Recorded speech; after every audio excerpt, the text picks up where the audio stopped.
Good morning students. Today we are starting new exercise 7.2. Topic is transversal. Transversal is a line that cuts two or more lines at two or more points. Okay, इसका मतलब ये है कि two lines, अब ये ज़रूरी नहीं है कि वो पैरेलल हो, वो पैरेलल भी नहीं हो सकती। तो हमने टू लाइन्स को लिया और एक लाइन को इसको कट किया, तो ये जिस लाइन को हम कट करते हैं इसको बोलते हैं हम ट्रांसवर्सल लाइन। टू लाइंस को अगर कोई लाइन कट करती है तो वो ट्रांसवर्सल होती है, और ये 2 पॉइंट्स पर भी कट कर सकती है और 2 से ज़्यादा पॉइंट पर भी कट कर सकती है। वो कैसे कि लाइंस को हम 2 से ज़्यादा ले सकते हैं, 1 2, और हमने एक और ये इस तरीके से ले लिया, और ये आपको ट्रांसवर्सल का काम करेगी, यानी L M N are 3 lines and P is a transversal। यहाँ पर भी हम इसी तरीके से लिख सकते हैं, L and M are transversal and N is a L and M are 2 lines and N is a transversal line. तो इस तरीके से हम ट्रांसवर्सल का यूज़ कर सकते हैं, ठीक है, जो 2 पॉइंट पर भी इंटरसेक्ट करती है और 2 से ज़्यादा पॉइंट पर भी इंटरसेक्ट करती है। यहाँ पर जैसे ही हम 2 लाइन को एक ट्रांसवर्सल लाइन से इंटरसेक्ट करते हैं तो कुछ पॉइंट्स आते हैं, यहाँ पर कुछ एंगल्स होते हैं, 1 जिसको मैं नाम दे रही हूँ, 2 3 4, ये एंगल्स बन जाते हैं, ठीक है।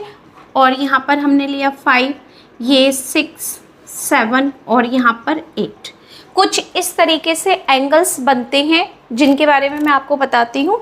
जैसे अगर हम आपसे पूछते हैं 2 लाइन्स हैं और एन एक ट्रांसवर्सल लाइन है, तो इसमें अगर आपको ये बताना है कि इसमें इंटीरियर एंगल्स कौन से हैं। 3 लाइन्स में भी होते हैं, पर मोस्टली जो हम कैलकुलेशन करते हैं वो 2 लाइन्स के लिए ही होती हैं, अभी जो आपके कोर्स में है, ठीक है। तो अगर आपसे कहते हैं कि इसमें इंटीरियर एंगल्स कौन से हैं, तो आप क्या बताएंगे इसमें, ठीक है। इंटीरियर एंगल्स को हम लिखेंगे इंटीरियर एंगल्स, यहाँ पर हमने बताया। तो इंटीरियर एंगल्स कौन से होंगे, 2 3 5 और 8, जो लाइन के अंदर होते हैं, ये इंटीरियर एंगल्स होते हैं। और ये एंगल्स अगर लाइन पैरेलल्स भी होती है तब भी यही कंडीशन होती है, ठीक है। तो इंटीरियर एंगल्स को आप लिख सकते हो 2 3 5 एंड 8 आर इंटीरियर एंगल्स, ठीक है। बी पॉइंट है exterior angles, exterior angles. Exterior angles कौन कौन से होते हैं आपके यहाँ पर, जो बाहर की तरफ हैं, जो लाइन से बाहर दिख रहे हैं, 1 दिख रहा है, 4 दिख रहा है, 7 दिख रहा है और 6 दिख रहा है, ये एक्सटीरियर एंगल्स हैं। तो हम इनको क्या लिख सकते हैं, एक्सटीरियर एंगल्स के नाम 1 4 6 और 7, दीज आर एक्सटीरियर एंगल्स। तो हमने बताया इंटीरियर एंगल्स कौन कौन से होते हैं और एक्सटीरियर एंगल्स कौन कौन से होते हैं। इसमें करस्पॉन्डिंग एंगल्स भी होते हैं। करस्पॉन्डिंग एंगल्स होते हैं 2 का 6 के साथ में, 3 और 7 करस्पॉन्डिंग एंगल्स हैं, 5 1 करस्पॉन्डिंग एंगल्स हैं, 8 और 4 करस्पॉन्डिंग एंगल्स हैं। ये सिर्फ करस्पॉन्डिंग एंगल्स हैं, ठीक है। इनकी इक्वल की सिचुएशन कब आती है, जब ये दोनों लाइंस पैरेलल होती हैं।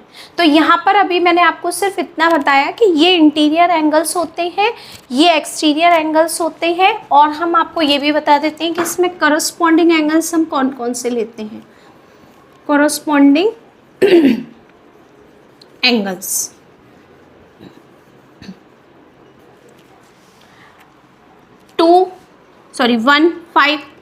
1 and 5 करस्पॉन्डिंग एंगल्स। सिर्फ यही जो मैं बता रही हूँ, सिर्फ यही करस्पॉन्डिंग एंगल्स होंगे जो एक दूसरे के नीचे आएंगे। आप ऐसे समझ लो, एक ऊपर है तो एक उसके जस्ट नीचे आएगा, ठीक, उसके जस्ट नीचे। 2 है तो 2 के साथ में करस्पॉन्डिंग एंगल 6 बनाएगा, ठीक, इसके नीचे, ठीक है। तो 2 and 6,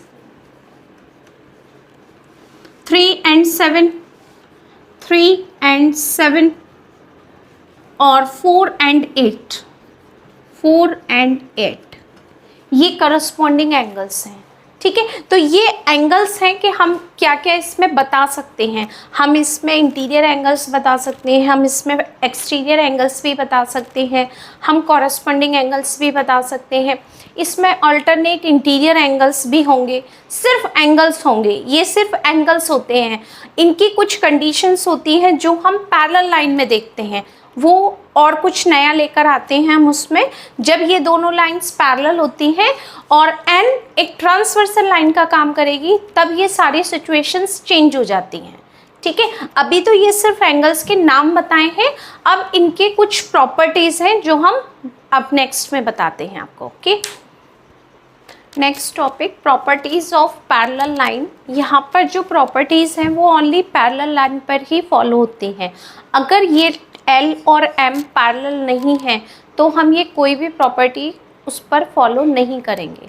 ठीक है, तो यहाँ पर हम नोट करते हैं L पैरेलल टू M, ये पैरेलल का साइन होता है जो हम इस तरीके से डबल लाइन लगाते हैं, L parallel to M and N is a transversal, N is a transversal। तो यहाँ पर कुछ एंगल्स हमें मिलेंगे जो मैंने आपको पहले भी बताए थे, कहीं से भी स्टार्ट कर सकते हैं। ये ज़रूरी नहीं है कि मैंने 1 अगर यहाँ स्टार्ट किया है तो आप भी वहीं से करेंगे, हम कहीं से भी 1 2 3 एंगल्स को नोट कर सकते हैं। ठीक है, मैंने यहाँ से स्टार्ट किया, आप यहाँ से भी कर सकते हैं, यहाँ से भी कर सकते हैं, जहाँ से आपको समझ आता है वहाँ से हम एंगल्स के नेम नोट कर सकते हैं। बट ये ध्यान रखना आप कि अगर आपने एंगल 1 यहाँ से स्टार्ट किया है तो एंगल 5 को आप यहीं से करेंगे। अगर आपने एंगल 1 यहाँ से स्टार्ट किया तो एंगल 5 यहाँ से स्टार्ट करेंगे, जिससे एक सीक्वेंस रहता है करेक्ट। ओके, 5 फिर 6 7 और ये हो गया 8। L M पैरेलल लाइन है और N ट्रांसवर्सल है, यहाँ पर कुछ एंगल्स हैं तो ये एंगल्स इक्वल होते हैं। ठीक है, तो सबसे पहला पॉइंट हम लेते हैं कॉरस्पॉन्डिंग एंगल्स का। ठीक है, तो हम यहाँ लेते हैं first point corresponding angles. Corresponding angles, ठीक है, इसमें हम देखते हैं, हमने करस्पॉन्डिंग एंगल्स की नॉलेज तो ले ली थी कि ये एंगल्स करस्पॉन्डिंग होते हैं, लेकिन अगर दोनों लाइंस पैरेलल होती हैं तो ये एंगल्स इक्वल होते हैं। ठीक है, 1 इक्वल टू 5 के ये करस्पॉन्डिंग एंगल्स होते हैं, लेकिन इक्वल कब होते हैं? जब दोनों लाइन पैरेलल होती हैं। तो angle 1 is equal to angle 5 के होगा एंड एंगल 2 इक्वल टू होगा एंगल 6 के, 4 इक्वल होगा 8 के, और नेक्स्ट है आपके पास में एंड 3 इक्वल होगा एंगल 7 के। यानी 1 5 और 1 का 5 के साथ करस्पॉन्डेंस है, 2 का 6 के साथ, 3 का 7 के साथ, 4 का 8 के साथ। बट अगर ये दोनों लाइन पैरेलल होती हैं तो ये सारी सिचुएशन इक्वल में चेंज हो जाती है, यानी ये दो सारे एंगल्स इक्वल होते हैं। 1 इक्वल 5, जितने डिग्री का एंगल 1 होगा सेम डिग्री का क्या हो जाएगा आपके पास एंगल 5, क्योंकि करस्पॉन्डिंग एंगल्स हैं। जितने डिग्री का 2 होगा 6 भी सेम डिग्री का हो जाएगा, 7 जितने डिग्री का होगा 3rd भी सेम हो जाएगा, 8 जितने डिग्री का होगा एंगल 4 भी सेम हो जाएगा आपके पास। तो ये हमें ध्यान रखना है कि करस्पॉन्डिंग एंगल्स अगर इक्वल होते हैं तो वो कौन कौन से एंगल्स इक्वल होते हैं। तो ध्यान रखना है जो ऊपर नीचे होते हैं, एक दूसरे के जस्ट ऊपर नीचे जो मिलेंगे वो करस्पॉन्डिंग एंगल्स होंगे। ओके, पहली कंडीशन कंप्लीट। नेक्स्ट है हमारे पास second point, alternate interior angle. Alternate interior angles. यहाँ हम इसको देखेंगे कि ऑल्टरनेट इंटीरियर एंगल्स कौन कौन से होते हैं। ऑल्टरनेट इंटीरियर एंगल्स होते हैं जो एक दूसरे के अपोज इस तरीके से होते हैं कि Z बन जाए आपका। ठीक है, वो भी मैं आपको बता देती हूँ। जैसे 2 का ऑल्टरनेट इंटीरियर, सबसे पहले तो इंटीरियर देखेंगे जो अंदर की तरफ है, जो दोनों पैरेलल लाइन के अंदर की तरफ आ रहे हैं, L और M के अंदर हो रहे हैं, 2 3 5 और 8, इनके बीच में रिलेशन बनाना है। तो कौन कौन से होंगे? 2 का इसके थोड़ा सा स्लांट इस तरीके से आना चाहिए आपके पास, यानी 2 और 8, 3 और 5, 3 और 5 क्रॉस बन गया हमारा। और अगर और भी अच्छे से देखना है आपको तो Z बन जाना चाहिए। ये देखो Z, अगर 3 है और 5 है तो क्या ये Z की कंडीशन में है? बिल्कुल है। और अगर 2 और 8 है तो आपके पास ये सिचुएशन ऐसे होनी चाहिए, ये 2 है और यहाँ पर एंगल है 8, ये दोनों इक्वल होने चाहिए, यानी Z बन जाना चाहिए आपके पास। जैसे ही आप देखेंगे Z बन गया तो इसका मतलब वो क्या हो गया आपके पास में, ऑल्टरनेट इंटीरियर एंगल। ये ज़रूरी नहीं है कि Z की शेप यही होनी चाहिए बिल्कुल इस शेप में, हमारे पास कई बार Z इस तरीके से भी मिल जाता है, तो ये भी ऑल्टरनेट ही एंगल होंगे आपके पास। ठीक है, तो हमने क्या क्या इक्वल के ऑल्टरनेट इंटीरियर एंगल्स में, 3 इक्वल टू 5, ये दोनों सेम होंगे, एंड सेकेंड क्या होगा हमारे पास में, 2 इक्वल टू 8 के। ओके, नेक्स्ट पॉइंट आता है ऑल्टरनेट एक्सटीरियर एंगल्स। बिल्कुल इसी तरीके से एक्सटीरियर जो बाहर की तरफ है, आपको ऑलरेडी एक्सप्लेन था ये कि एक्सटीरियर कौन से होते हैं, जो लाइन के बाहर होते हैं। तो ये एंगल्स हमारे सारे एक्सटीरियर्स होंगे।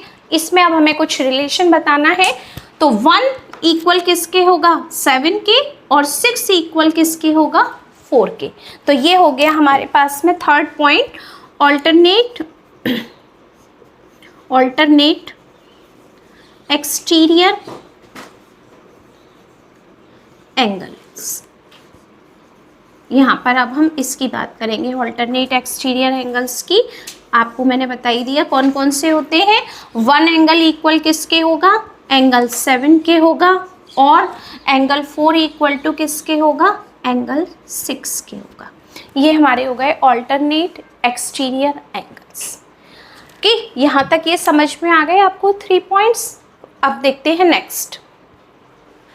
नेक्स्ट पॉइंट है कि L और M पैरेलल होते हैं, तो हमारे पास में एक कंडीशन और होती है कि 2 और 5 एंगल, ये दोनों जो एंगल्स होते हैं इंटीरियर, इन दोनों का सम 180 होता है, और इधर जो होते हैं 3 और 8, इसका सम भी 180 होता है, 180 डिग्री। ठीक है, तो हम इसका 2 रीज़न दे सकते हैं, या तो आप सिंपल लिख सकते हैं को इंटीरियर एंगल, या हम इसको ये भी कह सकते हैं same side of a transversal, यानी और सप्लीमेंट्री भी होता है। आप सेकेंड लैंग्वेज में इन दोनों का सम सप्लीमेंट्री भी बता सकते हैं। तो बहुत सारी सिचुएशन हो जाती है, यहाँ पर आप कुछ भी लिखेंगे वो करेक्ट होगा। ठीक है, तो हम इसको ये भी लिख सकते हैं कि इफ़ ये लिखा ही हुआ है यहाँ पर L और M पैरेलल हैं, तो ये बताने की ज़रूरत नहीं है हमें। तो angle 2 plus angle 3 is equal to 180 degree, and second 3 plus angle 2 plus 5, sorry यहाँ पर है 2 प्लस 5 एंगल का सम 180 होता है, 3 प्लस 8 का सम भी 180 डिग्री है। क्या रीज़न देंगे आप इसको, यहाँ पर same side of a transversal and, या हम इसको क्या कह सकते हैं, और को इंटीरियर एंगल्स भी कह सकते हैं, को इंटीरियर एंगल्स। ये आप ध्यान रखेंगे कि हम इसमें बहुत शॉर्ट में भी लिख सकते हैं को इंटीरियर एंगल। अगर कोई आपसे पूछता है 2 प्लस 5 का सम 180 है, क्या रीज़न देंगे? अगर आपको याद है same side of a transversal are supplementary angle, वो भी करेक्ट है। अगर आप इसको शॉर्ट में लिखना चाहते हैं कि ये को इंटीरियर एंगल्स है, तो ये भी करेक्ट है। ओके, इसके अलावा और कुछ भी यहाँ पर आपको नहीं देना है, सिर्फ 2 ही रीज़न हम देंगे। सप्लीमेंट्री हम इसी में ऐड कर सकते हैं, और को इंटीरियर एंगल्स हम शॉर्ट में लिख सकते हैं। Okay, question number 1 from exercise 7.2। Question number 1 is identify whether the line T is transversal to other lines in the following figures. यहाँ पर हमें बताना है कि T एक ट्रांसवर्सल लाइन है या नहीं। तो यहाँ पर कुछ सिचुएशंस आपको दी हुई है, उसको हमें देखना है क्या ये कैलकुलेशन यहाँ हो रही है या नहीं। Okay, complete. ये फिगर आपको दिया हुआ है, T is a transversal line, yes और नो। तो कैसे बताएंगे हम ये ट्रांसवर्सल लाइन है या नहीं?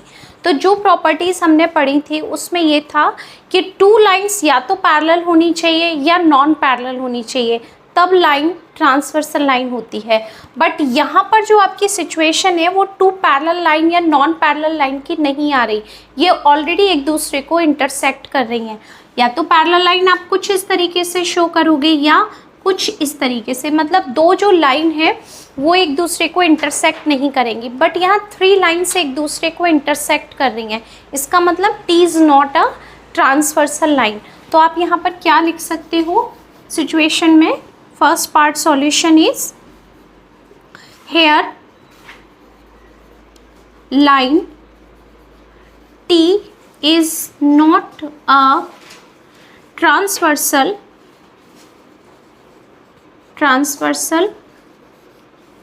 to other lines, transversal to other lines।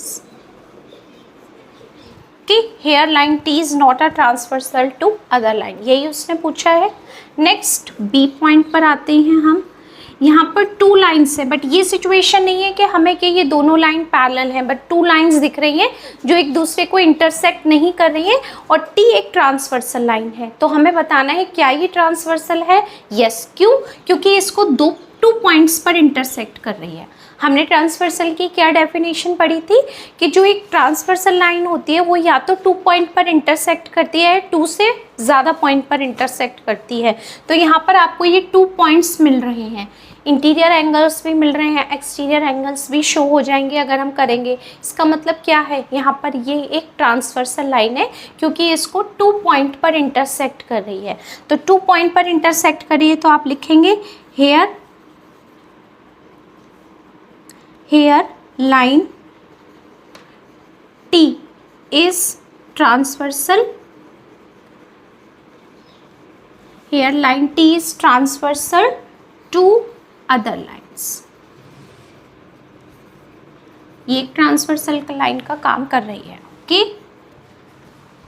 Next है C। यहाँ पर सॉल्यूशन लिख देते हैं। क्या ये एक ट्रांसवर्सल लाइन है? नहीं। क्यों? क्योंकि टू लाइन एक दूसरे को इंटरसेक्ट कर रही है, टू लाइंस को टी इंटरसेक्ट नहीं कर रही और एक ही पॉइंट पर इंटरसेक्ट कर रही है। यहाँ आप देखो ये एक ही पॉइंट पर इसको इंटरसेक्ट कर रही है, और ट्रांसवर्सल की डेफिनेशन टू पॉइंट या मोर देन टू पॉइंट होना चाहिए। इसका मतलब ये एक ट्रांसवर्सल लाइन नहीं है। तो जो आपका आंसर फर्स्ट में था सेम आंसर आपका सी में हो जाएगा। क्या? Here line T is not a transversal to other lines। ये भी एक ट्रांसवर्सल लाइन नहीं है। ओके, तो ट्रांसवर्सल कब होगी? जब टू पॉइंट्स होंगे, और वन पॉइंट होगा तो ट्रांसवर्सल लाइन नहीं होगी। Okay, next part D. 4 lines और T is a transversal line, यानी ये इसको कितने पॉइंट पर इंटरसेक्ट कर रहा है? 4 पॉइंट्स पर, 1 2 3 4। तो जब मोर देन 2 पॉइंट्स हो गए तो इसका मतलब क्या हो गया? ये एक ट्रांसवर्सल लाइन हो गई। कि मोर देन 2 पॉइंट पर अगर वो आपको इंटरसेक्ट कर रही है लाइन, तो इसका मतलब T is a transversal line. तो क्या आंसर हो जाएगा यहाँ पर हमारे पास? Here line T is transversal to other lines। कि टू मोर देन 2 पॉइंट्स पर अगर इंटरसेक्ट कर रही है तो वो ट्रांसवर्सल लाइन होगी। ओके, नेक्स्ट पार्ट ई में आप देख रहे हैं यहाँ पर कि सारी लाइन्स एक दूसरे को इंटरसेक्ट कर रही है और पॉइंट हमारे पास सिर्फ एक ही है, एक ही पॉइंट पर इंटरसेक्ट हो रहा है, सेकंड पॉइंट कहीं पर नहीं दिख रहा आपको। यानी टी लाइन पर अगर हम फोकस करें तो टी लाइन भी सारी लाइन को एक ही पॉइंट पर इंटरसेक्ट कर रही है, सेकंड पॉइंट शो ही नहीं हो रहा। तो लेस देन 2 पॉइंट आ गए हम, तो इसका मतलब T is not a transversal to other line. Okay, तो यहाँ पर तो सिंपल आंसर हो गया कि हमें एक ही पॉइंट शो हो रहा है, तो आप सिंपल आंसर लिख सकते हैं जो आपने फर्स्ट ए पार्ट में लिखा था। Here line T is not a transversal मैं इसको यहाँ पर लिख दे रही हूँ पूरी स्पेलिंग को, ट्रांसवर्सल टू अदर लाइन्स।